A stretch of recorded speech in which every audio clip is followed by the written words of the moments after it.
Buenas tardes, ¿me escuchan? Buenas tardes, sí, Doc. Muy bien.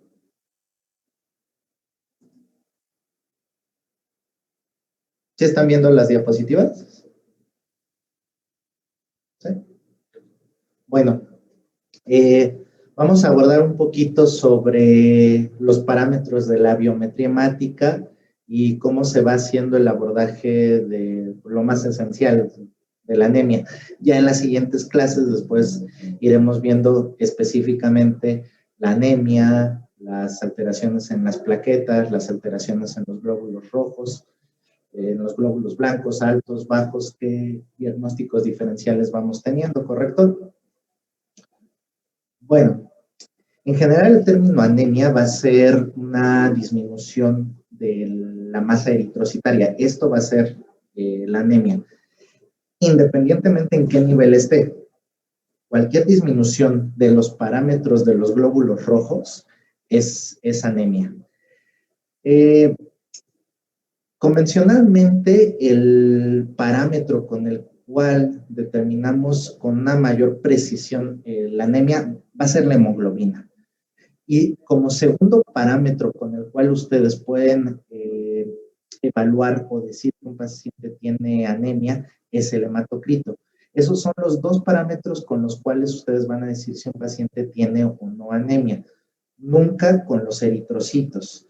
La determinación de eritrocitos es una determinación muy, bueno, no muy imprecisa, pero teniendo dos parámetros que son mucho, pero mucho más precisos, pues no vale la pena que nos concentremos en la determinación de eritrocitos. Entonces, por medio de la hemoglobina y el hematocrito. Ustedes van a ver que hay diferentes niveles de normalidad. Estos rangos de normalidad, pues en muchos lados el parámetro de normalidad lo da el fabricante del equipo. No es lo adecuado. Para determinar los parámetros de normalidad, se supone se tendría que hacer un estudio poblacional normal para ver cuáles son los parámetros o los rangos de normalidad en una distribución gaussiana, porque los niveles de hemoglobina, hematocrito se van a distribuir de forma normal. Entonces, esa debería ser la forma ideal, la forma adecuada. Hay ciertos estudios en México para acercarnos a esto, digamos que en términos generales, una hemoglobina promedio en mujeres en México será alrededor de 12.5, en hombres alrededor de 15. Esos van a ser los parámetros de normalidad. Ahí puede haber cierta variación entre un laboratorio y otro, entre un estado y otro. Ahí van a haber variaciones también dependiendo si nos encontramos a nivel del mar o en ciudades con mayor altitud. Bueno, este tema de abordaje de la biometría hemática, del abordaje general de la anemia, lo vamos a ir desarrollando por medio de un caso.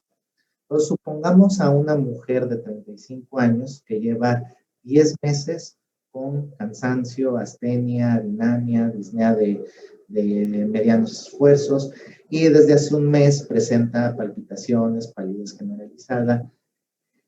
Esto, muchachos, es el síndrome anémico, ¿correcto? Entonces, una cosa es hablar de anemia y otra cosa es hablar del síndrome anémico. Las manifestaciones clínicas es a lo que le vamos a denominar síndrome anémico. ¿Y por qué es importante aclarar esta situación? Yo les hago una pregunta muy rápida. ¿Puede haber anemia sin síndrome anémico? Pues sí. Correcto. Podemos tener pacientes que tengan a lo mejor 11 de hemoglobina, que no es normal, y van a estar prácticamente asintomáticos. O pacientes que llevan mucho tiempo con niveles de hemoglobinas bajos y su cuerpo, su organismo se ha adaptado a la anemia. Entonces pueden estar a lo mejor con 8 o 9 de hemoglobina y estar asintomáticos. Obviamente ya el paciente que tiene 8 o 9 de hemoglobina, pues se puede ver ya ciertamente con algo de palidez, algo de cansancio, pero en esas anemias moderadas, generalmente el paciente se refiere asintomático, ahí ya estaríamos buscando más bien signos clínicos. Aquí el punto es que ustedes sepan que hay una diferencia entre las manifestaciones clínicas y tener o no anemia. Entonces podemos tener pacientes asintomáticos con anemia y pacientes que tienen anemia y tienen síndrome anémico. Entonces, esta paciente que estamos viendo ahorita tiene síndrome anémico.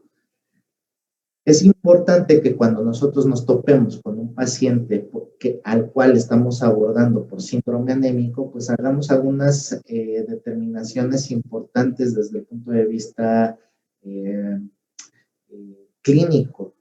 Es importante que determinemos si puede haber algún antecedente familiar que nos haga pensar en que esta alteración anémica que está teniendo el paciente pueda o no tener relación a trastornos congénitos o hereditarios. Entonces, no será lo mismo si tenemos a un paciente con anemia, que ha tenido anemia desde que es un infante, o que además te puede decir que su hermano, sus primos, sus papás, sus abuelos han tenido padecimientos de anemia. Y pudieras entonces pensar, a lo mejor hay algún trastorno hereditario, que los trastornos hereditarios, ya lo veremos en su momento, pueden ir en relación a 3 cosas: alteraciones en la hemoglobina, alteraciones en la membrana o alteraciones en el mecanismo metabólico del eritrocito. Entonces, son datos, ahorita les voy a dar datos puntuales que pueden ser importantes en la historia clínica. También no es lo mismo si la anemia empezó ayer, antier, así ha sido un trastorno como en este caso que lleva días, semanas, meses en irse instaurando. Y ustedes lo verán en su práctica médica después. Hay pacientes que llegan y te dicen, no, doctor, para mí la anemia es normal, yo tengo anemia desde los 14 años, y tienen 50, es real. Entonces, esto también es importante, te habla de una instauración muy lenta que puede ir en relación a otros padecimientos. En cambio, si es algo agudo, algo súbito, que ayer el paciente estaba bien y hoy está muy mal con un grado de anemia, pues bueno, ahí estarías pensando en otro tipo de trastorno hematológico muy agudo, como pudiera ser la hemólisis. Bueno, ya habíamos dicho entonces que los síntomas, pues el paciente va, ya cuando el grado de anemia es importante, esto más o menos lo vamos a ver ya con niveles de hemoglobina promedio por debajo de 8. Ahí es cuando el paciente va a empezar a referir que tiene cansancio, astenia, dinamia, disnea, palpitaciones. Y bueno, si estamos frente a un proceso de destrucción de los glóbulos rojos, pues el paciente puede empezar a tener ictericia, coluria, otras alteraciones. En general, el paciente con anemia pues va a tener palidez, taquicardia. Y bueno, si estamos frente a una enfermedad donde el paciente está manifestando datos de anemia, pero clínicamente le encontramos otras cosas como la ictericia, pues tendrías que estar pensando en que el paciente pudiera estar hemolizando. O si tiene ganglios o tiene organomegalias, es decir, tiene el vaso crecido, el hígado crecido, pues eso ya es algo más serio. Podríamos estar frente a una enfermedad maligna hematológica. Bueno, regresando al caso que estamos viendo, una mujer joven con 10 meses de evolución de un síndrome anémico, pues lo que sería obvio hacer a continuación sería una biometría hemática. ¿Están de acuerdo? Muy bien. Sí. Entonces, ¿qué parámetros tiene la biometría hemática? Si ustedes han visto en algún momento una biometría hemática, pues hay un montón de parámetros. Todos los parámetros sirven. Todos los parámetros significan algo. Entonces, esto es lo que quiero enseñarles en este momento. Ahorita vamos a enfocarnos a la serie roja. Entonces, ya comentamos que hay una medición directa de la cantidad de glóbulos rojos, que es la cantidad de eritrocitos. Esa determinación no es la más importante, no debe ser la que más nos llame la atención. Si vamos a evaluar el grado de anemia, va a tener que ser con el nivel de hemoglobina y de hematocrito, que son mediciones directas que hace el equipo. Muy bien. Los equipos en general, en la forma en que van haciendo las mediciones de las células, es que son dos fenómenos lo que está sucediendo en el equipo. Los equipos tienen electrodos muy pequeñitos. Recuerden que las células tienen algún grado de polarización. Entonces, cuando una célula pasa a través de un electrodo, estos electrodos se van a mover. Entre más chiquita o más grande sea la célula, pues más fenómeno de alejamiento o de acercamiento van a tener estos electrodos. De esta forma es como el equipo mide el tamaño de las células. Y sabiendo el tamaño de las células, puede saber qué tipo de célula es. Pero aparte, el equipo lanza un haz de luz. Ese haz de luz, dependiendo de la complejidad de la célula, es decir, qué tipo de núcleo tiene, si es una célula mononuclear o si está segmentada o si no tiene núcleo, pues la luz que se refracta a través del equipo, pues va a tener diferentes variaciones de amplitud. Entonces, mediante el tamaño y qué tanto desvía la luz o qué tanto pasa la luz, la máquina diferencia si es un glóbulo rojo, un glóbulo blanco, una plaqueta, y si es un glóbulo blanco, qué tipo de glóbulo blanco es. Así es como funciona en grandes términos la biometría hepática. Bueno, a esta paciente que estamos abordando le hacen ustedes una biometría hemática y tiene 7 de hemoglobina, digamos que lo normal en mujeres será de 13 a 15, tiene un hematocrito de 20%, obviamente está bajo, un hematocrito normal en mujeres es alrededor de 39 a 45, el volumen globular medio está en 76, cuando lo normal es que estén por arriba de 85 más o menos, la hemoglobina corpuscular media está en 20, cuando lo normal es que estén por arriba de 31 más o menos, y los reticulocitos están en 1%. ¿Quién sabe qué es un reticulocito? El precursor del eritrocito. Espérenme tantito.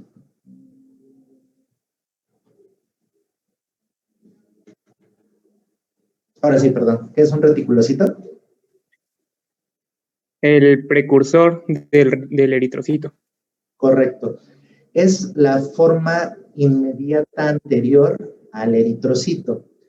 Si nosotros lo vemos en microscopía óptica normal, con una tinción normal de Wright, no vamos a poder diferenciar entre un reticulocito y un eritrocito. El reticulocito ya es anucleado, ya no tiene núcleo.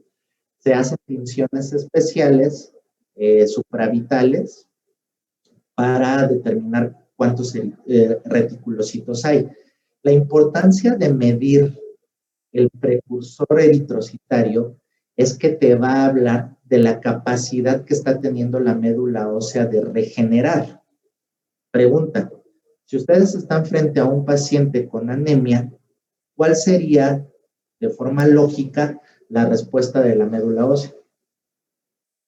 Pues generar más eritrocitos.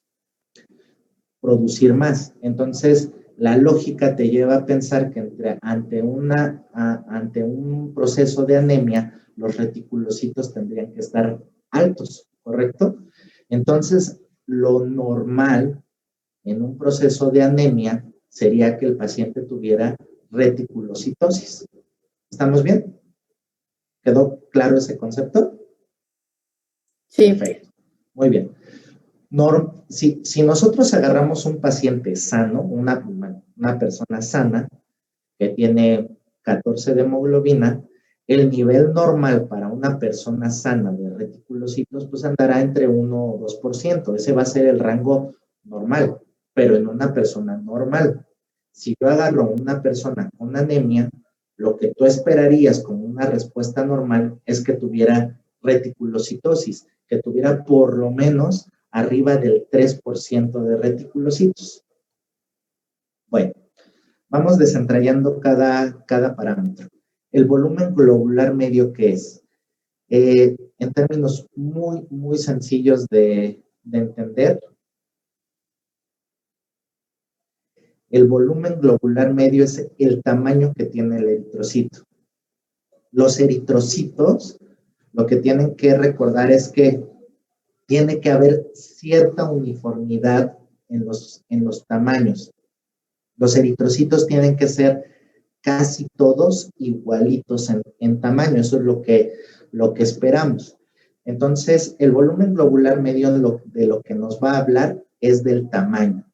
Y esto lo medimos en femtolitros. Y lo normal, pues aquí se lo estoy poniendo de 80 a 95.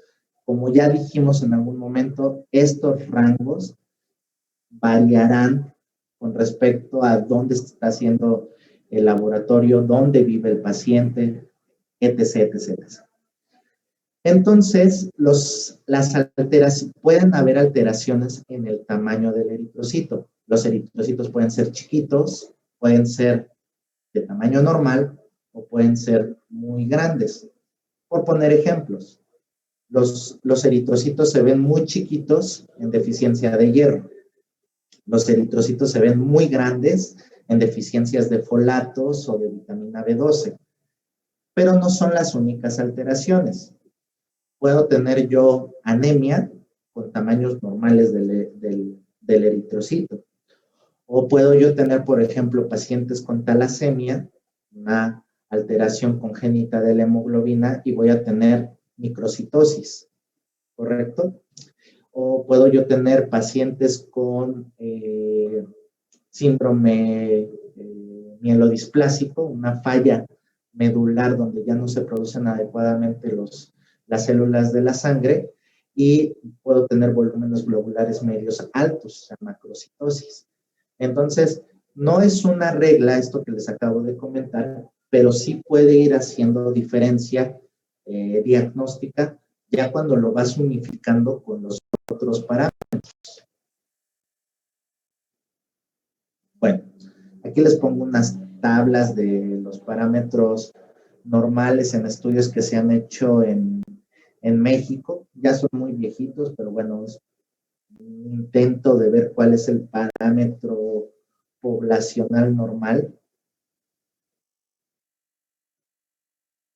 Entonces, solo como referencia, no por otra cosa.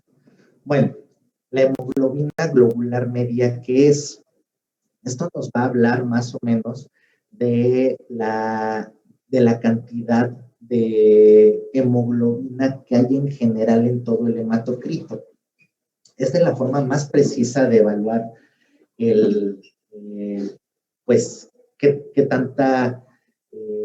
tanto contenido de hemoglobina está teniendo el eritrocito. En términos generales, nos está hablando de la coloración que tiene el eritrocito, ¿correcto? Para entenderlo de forma fácil. Entonces, la coloración del eritrocito va a ser normocrómica o hipocrómica.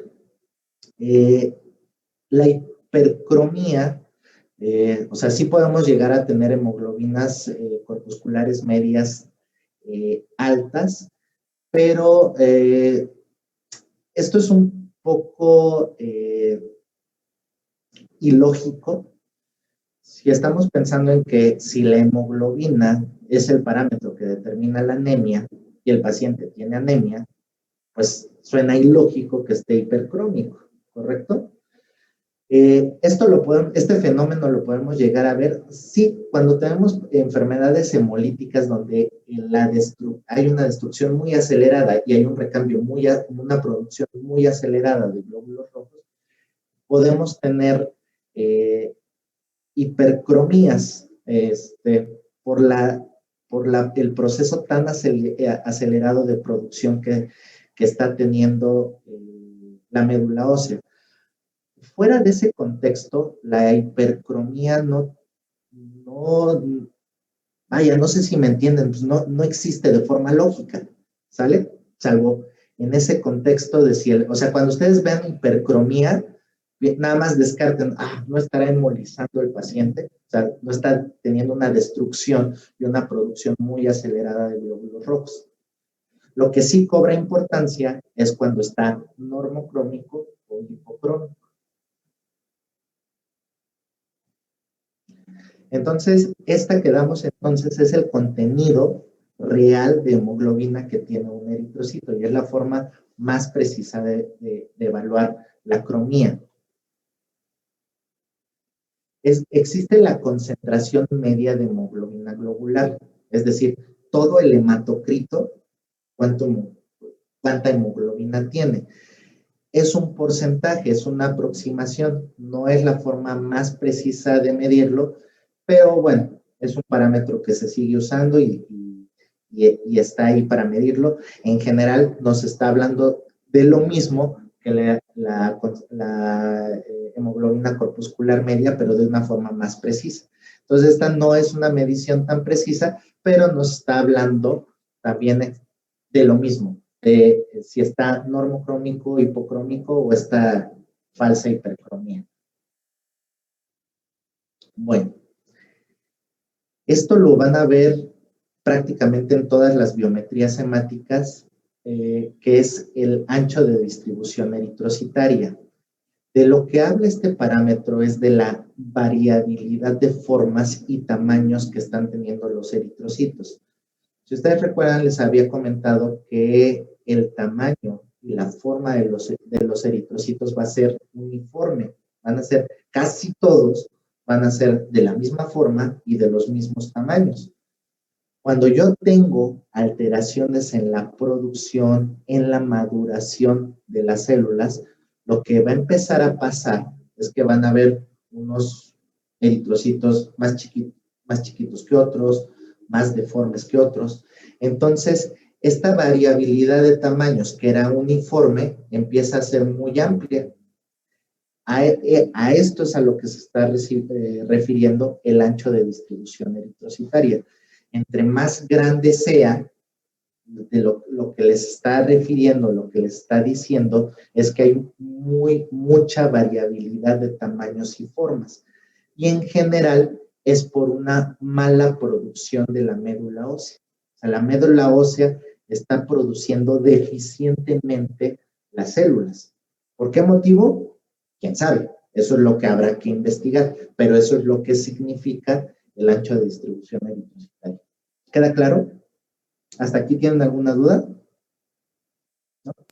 Doc, a mí no me quedó muy claro el pasado, el parámetro pasado.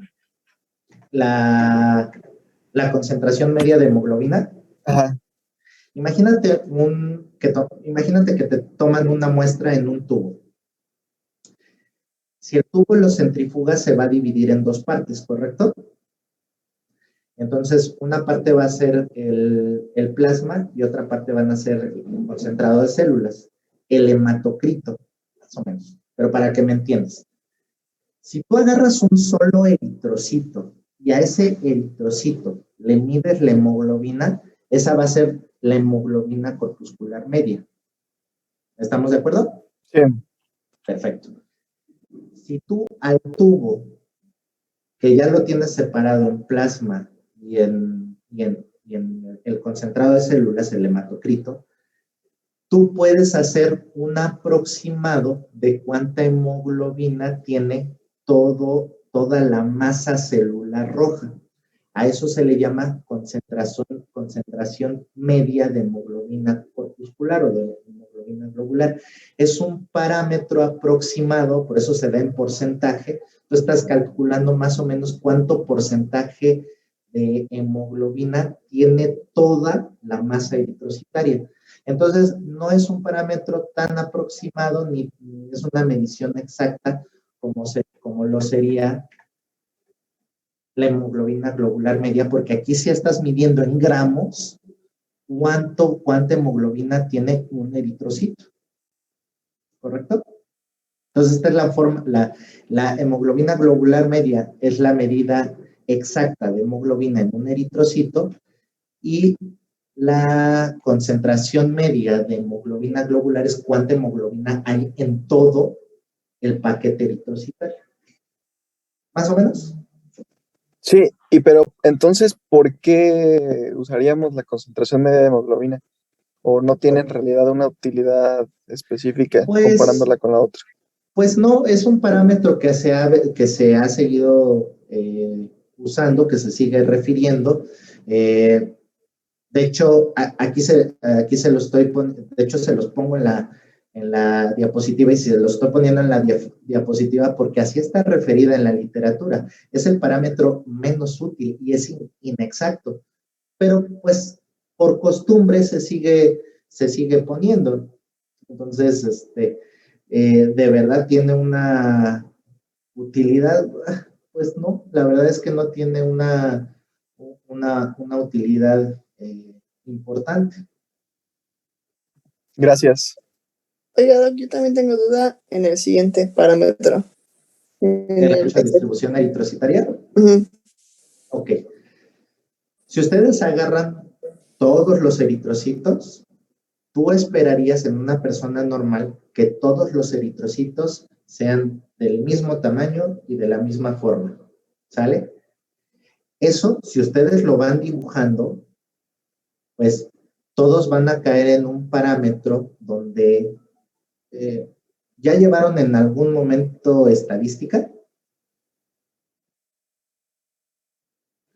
Bueno, sí. yo sé que a muchos no se nos da la estadística, pero recuerdan que hay distribuciones normales, o sea, la campana de Gauss. A eso se refiere. Si tú agarras todos los eritrocitos y los vas acomodando en una gráfica, la mayoría de los eritrocitos, es decir, el 75% de los eritrocitos van a caer en la media, hablando de tamaño y forma del eritrocito. A eso se refiere el ancho de distribución eritrocitaria. De hecho, de ahí adquiere su nombre. Es el concepto de normalidad, de distribución normal en esta curva gaussiana del tamaño y de la forma de los eritrocitos. De lo que te está hablando es que tú lo que esperas es que la forma y el tamaño de los eritrocitos sea siempre la que se encuentra en la normalidad. Si este tamaño y esta forma de eritrocitos deja de ser uniforme, la distribución de tamaños y formas empieza a irse a los extremos, es decir, a las desviaciones estándar, a la primera, a la segunda, a la tercera, a la cuarta, etcétera, etcétera. Entonces, la distribución de normalidad empieza a ser muy amplia. Lo que traduce es que si tú lo ves en el microscopio, lo que está traduciendo es que hay mucha diversidad de formas y tamaños del eritrocito. Es decir, pueden ser a lo mejor muy chiquitos, estar microcíticos, pero de muchas formas variables. Entonces, de esto es lo que te está hablando. Cuando tú veas un ancho de distribución eritrocitaria grande, que está fuera de los parámetros, quiere decir que, o lo que tienes que pensar es que la médula ósea está produciendo eritrocitos anormales en tamaño y forma, ¿correcto? ¿Qué enfermedad estamos viendo? Las posibilidades son varias. Puede ser que la médula ósea esté fallando. Bueno, y si la médula ósea está fallando, ¿cuál es la causa por la cual está fallando la médula ósea? ¿Sale? No sé si más o menos ya me pude explicar. Vale. ¿Cómo vamos de tiempo? Ok, perfecto. Entonces, asociando este último parámetro con el volumen globular medio, se podría decir que si están en los anchos, podríamos hablar de que tenemos o sea, puede ser, era micro, bueno, que está micro o macro. Claro, vas evaluando todo. Ahorita lo vamos a ir integrando. O sea, cada valor te da información. Y el chiste es que tú hagas un diagnóstico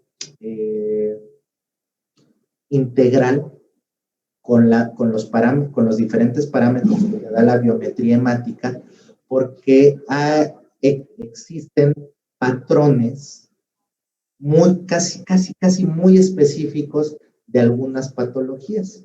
Entonces, ahorita les voy a ejemplificar el patrón más clásico con el cual ustedes pueden hacer un diagnóstico preciso solamente con estos parámetros, ¿correcto? Ahorita lo integramos.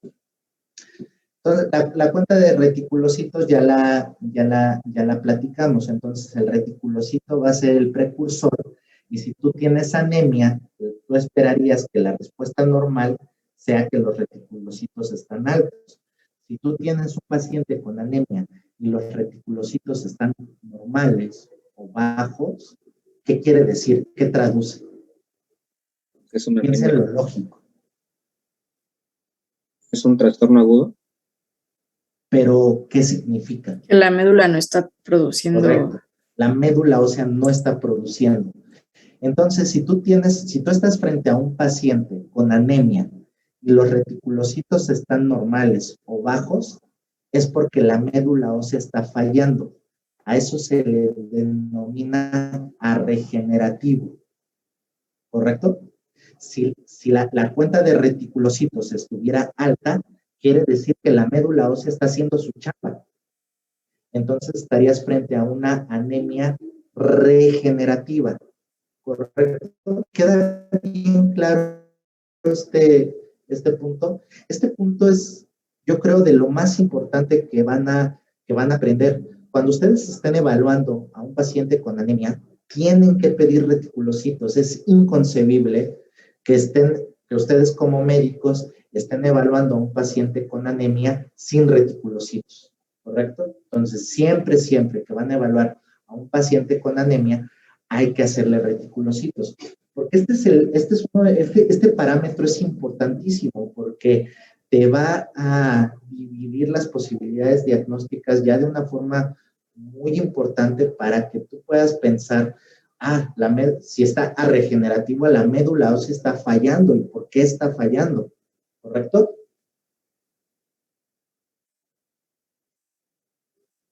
Bueno,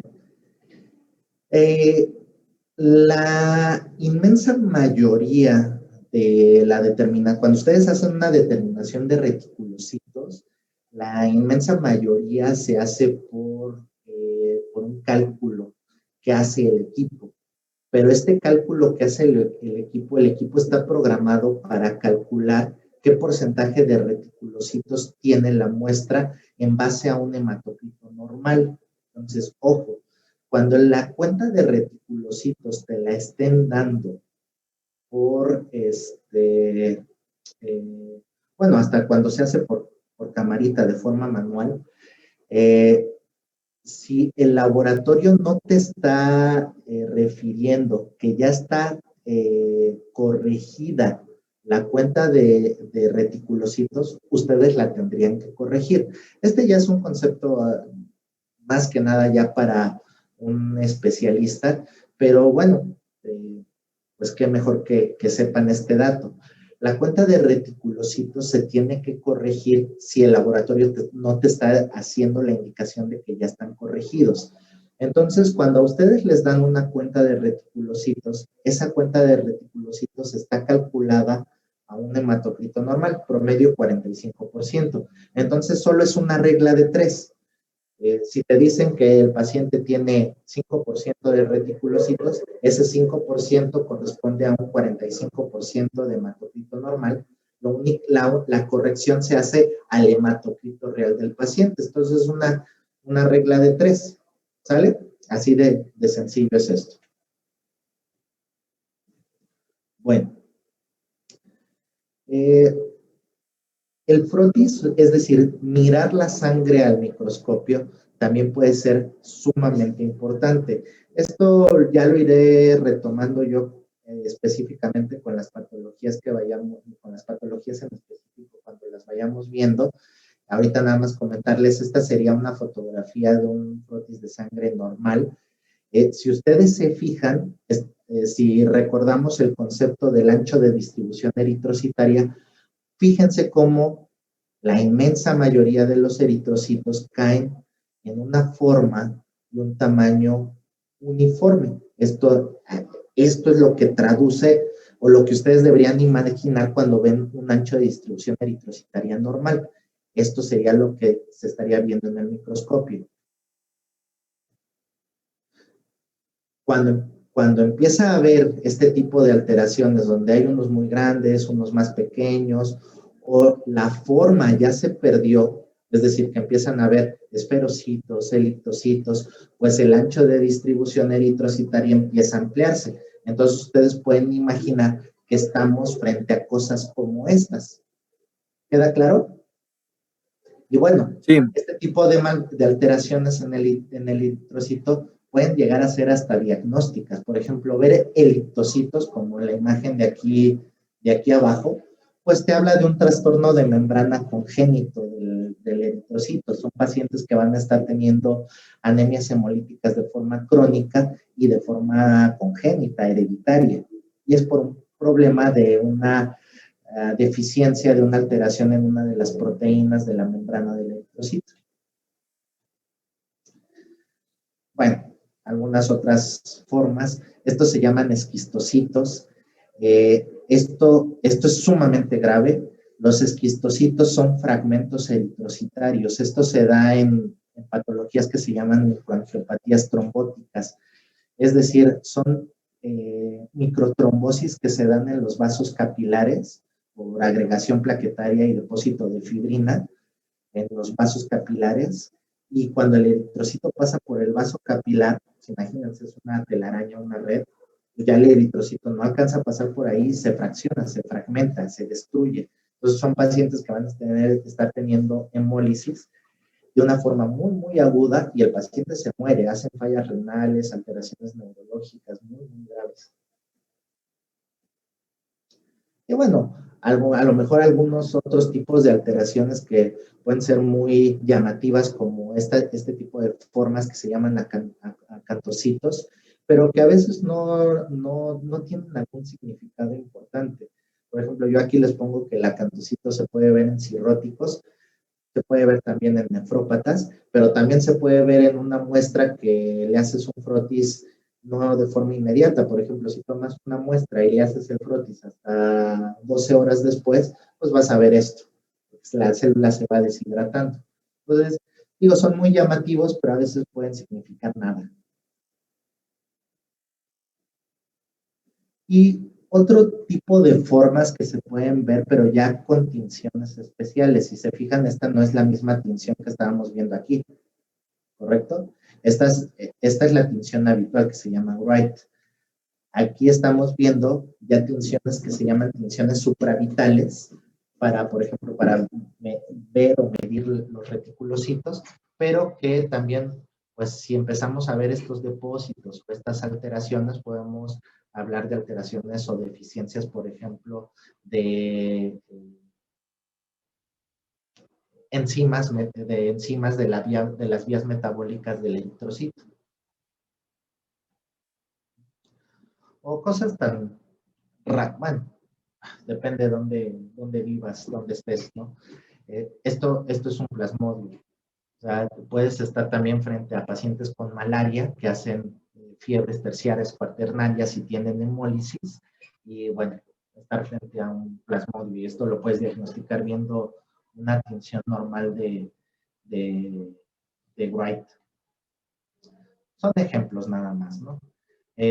Por ejemplo, esta forma como en lágrima que se llama dacriocito, pues también puede ser muy llamativa, pero no significa nada. Bueno, no es que no signifique nada, perdón, estoy utilizando mal el término. No nos da un diagnóstico específico, no nos está hablando de alguna enfermedad en particular, pero sí el hecho de ver formas anormales, pues te tiene que hacer pensar en que la médula ósea está fallando de alguna forma. Bueno, Entonces, ya vimos, aquí lo más importante es enfocarnos a la biometría hemática. Entonces, ya vimos los parámetros de todo el complejo de datos eritrocitarios. ¿Luego qué? Bueno, no es con ánimo de insultar ni nada, pero bueno, son las reglas a evaluar cuando estás frente a un paciente con anemia. Ya tienes ahí tu biometría con todos los parámetros. Entonces, pues era lo que les platicaba hace ratito. Vamos a integrar entonces el parámetro ideal para determinar si el paciente tiene una anemia va a ser la hemoglobina, ¿sale? Entonces, si la hemoglobina está baja, paso número 1, el paciente tiene anemia. Los siguientes serían los reticulocitos, vital, importantísimo, para saber si la médula ósea es enferma o no, ¿correcto? Entonces aquí vamos a dividir ya en dos grandes grupos la anemia. Si la anemia es debida a que la médula ósea no está produciendo o sí está produciendo, ¿correcto? Y luego ya lo que seguirían serían los volúmenes eritrocitarios, el tamaño, la coloración del eritrocito. Entonces ya quedamos que el volumen globular medio nos va a hablar de tamaño, la hemoglobina corpuscular media nos va a hablar de la coloración del eritrocito. Y por último, pues el ancho de distribución eritrocitaria, pues nos va a hablar o nos va a poder referir un poquito sobre o confirmar un poquito si es que la médula ósea está produciendo de forma anormal.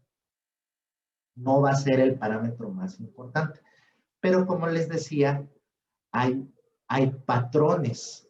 Entonces, regresando al caso, pues nosotros teníamos una persona con 7 hemoglobina, 1% de reticulocitos, 76 de femtolitros de volumen globular medio, 20 picogramos de hemoglobina y un AD en 18%. Entonces, ¿cómo se lee esto? A ver, ustedes váyanme diciendo, los reticulocitos, ¿cómo están en esta anemia? Regenerativos. Están arregenerativos, es decir, no caigan en el error. Si ustedes ven el parámetro que les va a referir el laboratorio, el parámetro les va a decir que está normal.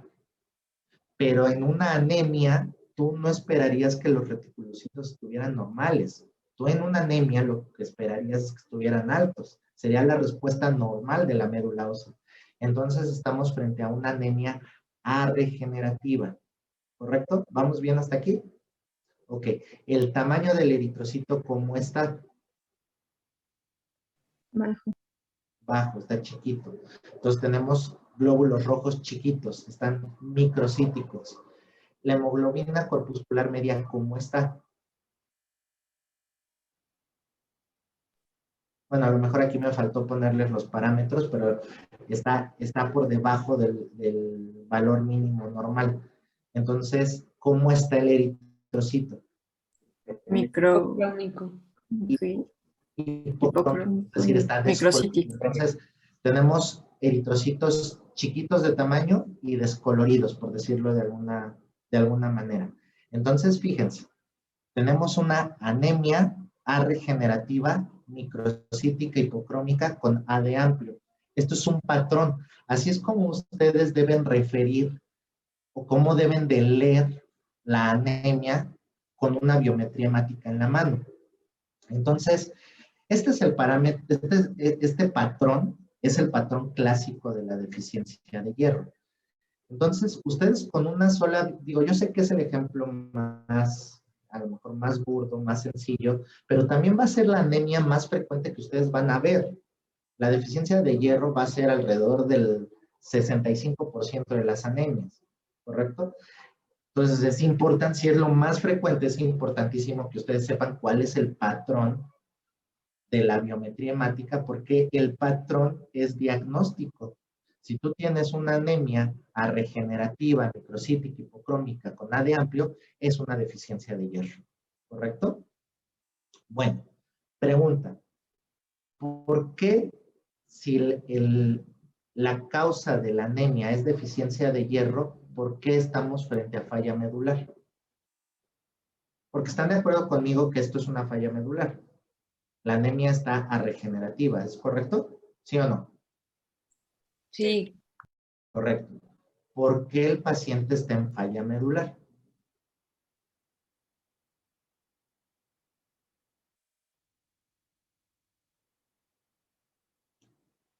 A ver, construyan una casa sin vigas o sin ladrillos.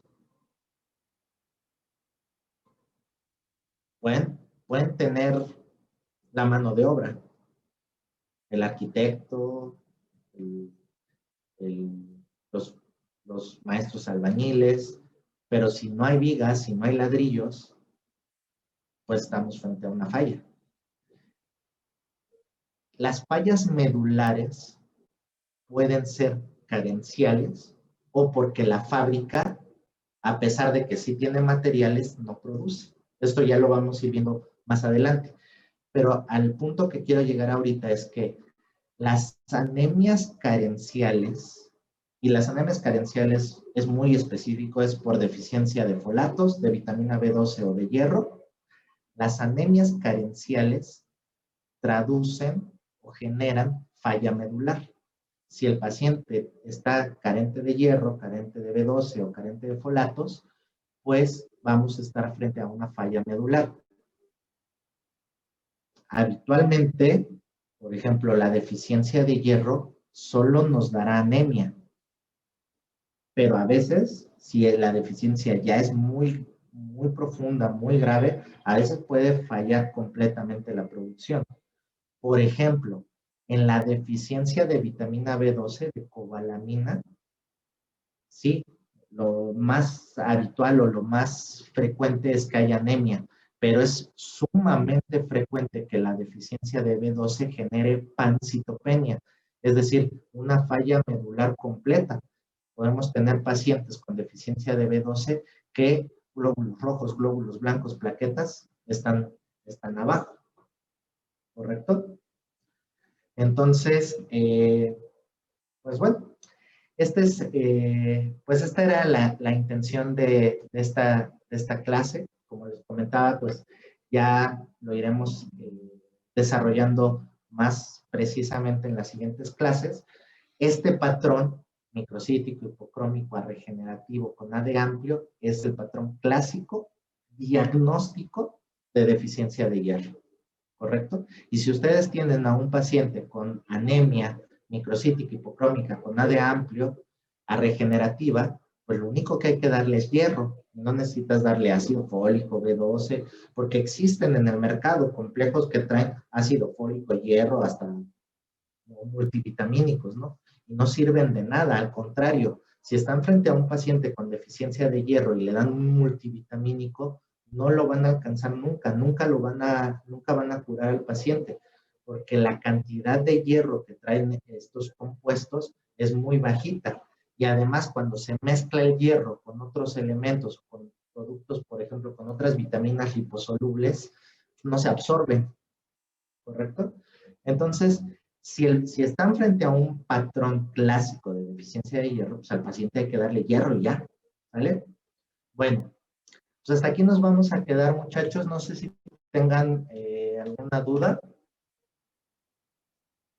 Si no, nos vemos el martes y ya empezamos entonces con anemias carenciales. Primero vamos a ver deficiencia de hierro y luego vamos a ver más o menos a la par deficiencia de B12 y deficiencia de folatos. Entonces esto será las siguientes 2 o 3 clases. Muchas gracias, Doc. ¿Dudas? Gracias. Gracias, Doc. Gracias, Bueno, doctor. pues nos vemos el martes. Gracias.